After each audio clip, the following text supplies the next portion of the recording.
From MTN News, this is Montana This Morning. That's the best part about a Glendive. They always step up, and they definitely are in these relief efforts. Unity within the flames, how communities are helping those closest to the fire in Makoshika State Park. Nobody likes change, especially when it's good. Plus, one last fireworks show, but it isn't the end. What's next for future Independence Days to keep Laurel's show alive?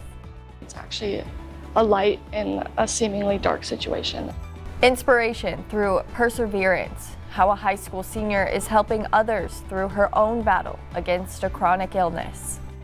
Those stories and much more coming up in the next hour. Good morning and welcome back to Montana This Morning on this Friday, July 4th. I'm Hailey Monaco here with Miller Robson. Miller, happy 4th of July. Well, happy 4th of July to you, Haley, Yes, and happy everyone Independence Day else. ever too. Happy birthday, America. Yep, We're looking good. 249 years. For 249, no Botox or anything. We're Nope. looking fantastic. Will it be a bumpy 4th? We'll take a look at that. There is a severe threat today for parts of the area. Better chance tomorrow. Will it impact the fireworks? We're going to have those fireworks forecasts coming up for you here in just a little bit. Let's take a step back in time. Yesterday, a little cooler, high up to 89, but still above average. That average of 84, our low of 65 above the norm. And we're waking up warmer than average this morning as well, but we're going to try to cool down behind a cold front today and get more seasonal across the weekend. Although Eastern Plains today still a chance to hit some of those low 90s. Top gust yesterday at the airport, 22 miles an hour. Just had a few drops of rain around Billings yesterday, so we're in the hole for the month. For the year, we're still in great shape. We got the latest drought monitor coming up for you. We're in great shape for us, but some areas, especially off to our west, starting to dig a hole again in terms of the drought conditions. Do have a little bit of rain lingering over to the east, southeast, down into northeast portions of Wyoming. We'll see those showers and thunderstorms, though, fire right back up again as we get into the afternoon. Right now, we've got temperatures in the 50s and 60s for the most part. Here in Billings, a roasty toasty, 63 degrees, humidity at 60%, dew point temperatures of 49 degrees, winds out the southwest at about 10 miles an hour. Day planner, we'll see a mix of sun and clouds, and then the clouds really build up this afternoon. By this evening, a chance we could see some of those showers and thunderstorms come into play, and there's where that marginal risk is. We'll talk about that threat, the threat tomorrow, and a complete look at your forecast, and we'll talk more about the fireworks coming up here in just a bit. Wonderful. Thanks, Miller. Okay. We are following more breaking news this morning. Fire crews are fighting a new wildfire scorching an area of Custer County. The situation is prompting evacuations nearby from Ridge Drive to Woodland Drive in the Moon Creek subdivisions. Take a look at these photos captured by someone living close to the flames. The Custer County Fire Department and Sheriff's Office both issued an evacuation order last night due to the level of danger. The wildfire is threatening areas of the stretch of 6 Mile Creek Road to SY Road, all along Moon Creek Road. Crews are asking everyone to use Moon Creek Road to SH Road as the primary evacuation route.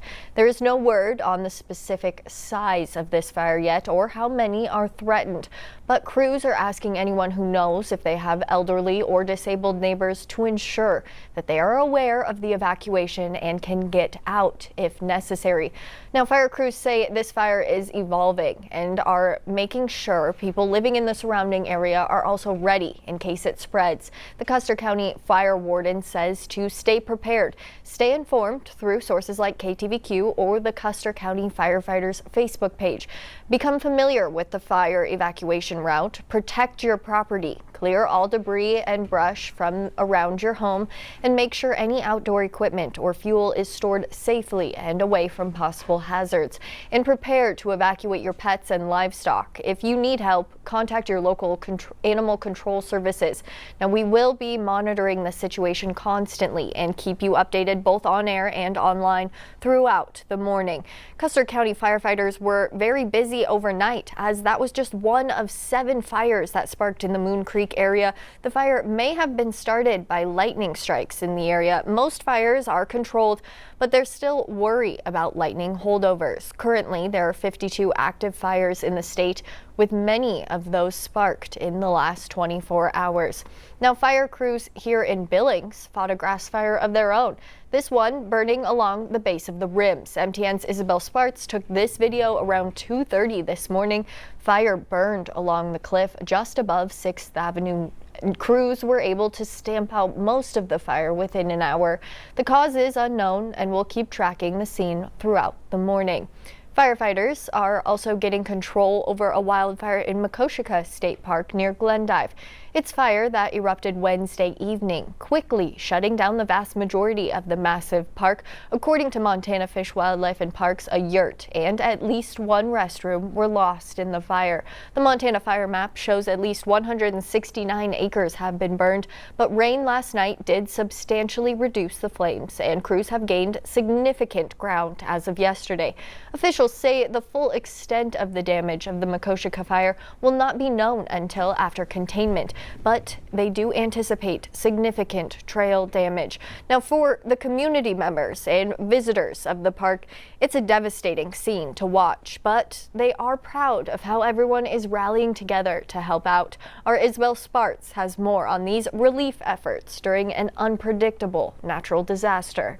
It's Montana's largest state park. Over 90,000 visitors a year. Makoshika is known for its hiking trails, scenic badlands, and dinosaur fossils. It's the heart of that community. Everybody loves that park. But now, it's under flames. A wildfire sparked in the park late Wednesday night and left the Glendive community shaken. If it's up there, it's pretty bad because it's pretty dry up there. It's pretty rugged. It's not a lot of easy access to get to anywhere a fire would possibly be. But as the fire continues to burn, so does their sense of unity. You can see the smoke from town. Everybody has stepped up.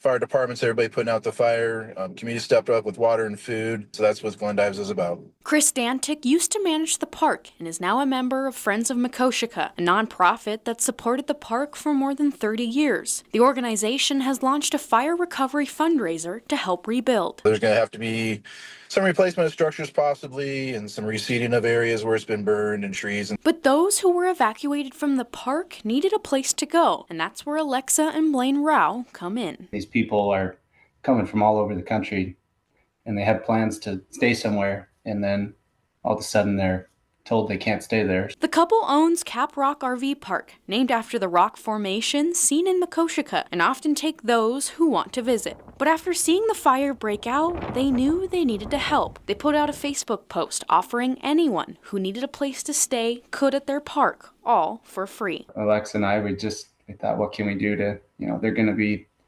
kicking people out of the park if the fire's going to be rolling, and we just happen to have space for them, so we thought we'd make it available. 3 campers took up the offer, a small act of kindness, but one that had a big impact. Full hookups, and we have Wi-Fi and just kind of whatever they need to just make a bad situation a little bit better. It's the people that make the community, and we're definitely seeing it this week. A community stepping up to help each other through it. That's the best part about it. Glendive, they always step up, and they definitely are in these relief efforts. Reporting out of Billings, Isabel Spartz, MTN News. Isabel, thank you.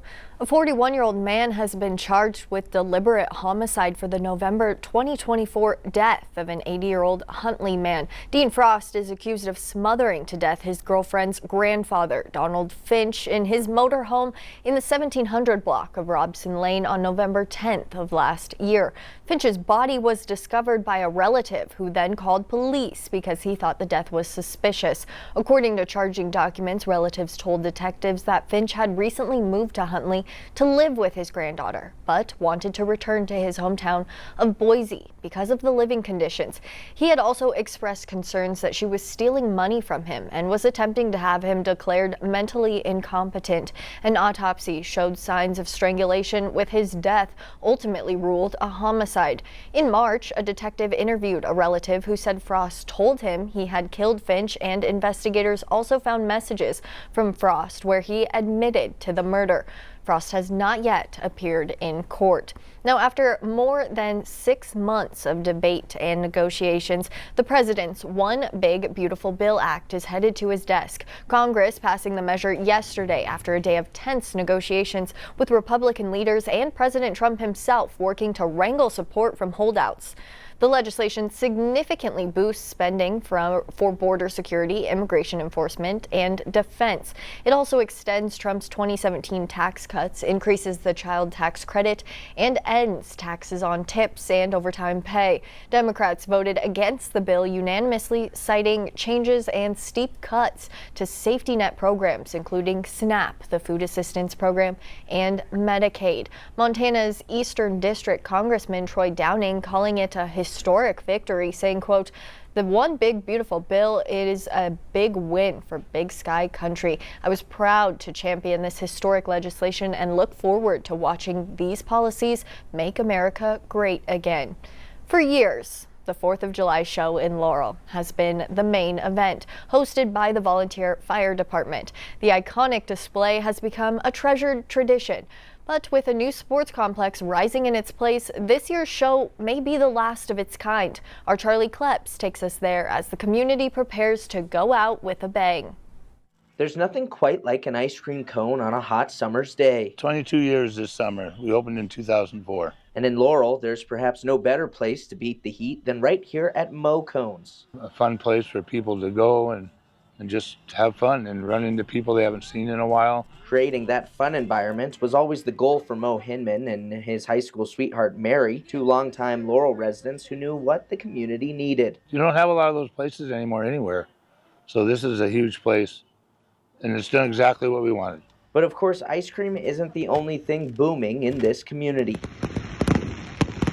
I don't even know if you can express it in words. It's huge, especially to longtime Laurel residents. For decades, tens of thousands have gathered in Laurel for their iconic fireworks show, hosted by the volunteer fire department at Thompson Park. One of my favorite parts of the entire day of the 4th is watching how this quiet little community with like 7,500 people normally just grows. A tradition igniting patriotism and uniting folks across the region. It's our way of celebrating those freedoms that veterans way before us and currently serving members of the military have given us the right to do.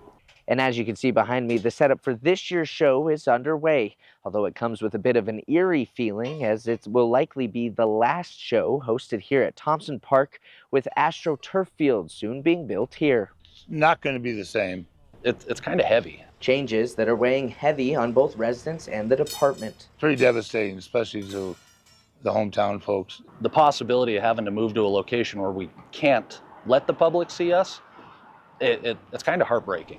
But even with questions in the air, the setup for Thompson Park's potential grand finale carries on with a sense of hope. I know the firemen are still going to shoot fireworks off somewhere. No questions asked, the show will go on. A show that's gone on for decades and a department determined to adapt to the changes. Our goal is always to make it bigger, better, make it more spectacular. It's going to keep doing the same thing as the years go on, regardless of where we're shooting those shells from. In Laurel, Charlie Kleps, MTN News. Charlie, thank you. Still ahead on this Friday morning, bringing a business boom to Bobcat Games, how a student is setting up shop stadium side. Next in your Business Beat, the time is 6:13 and 64 degrees in downtown Billings. You're watching Montana This Morning. We'll be back after the break.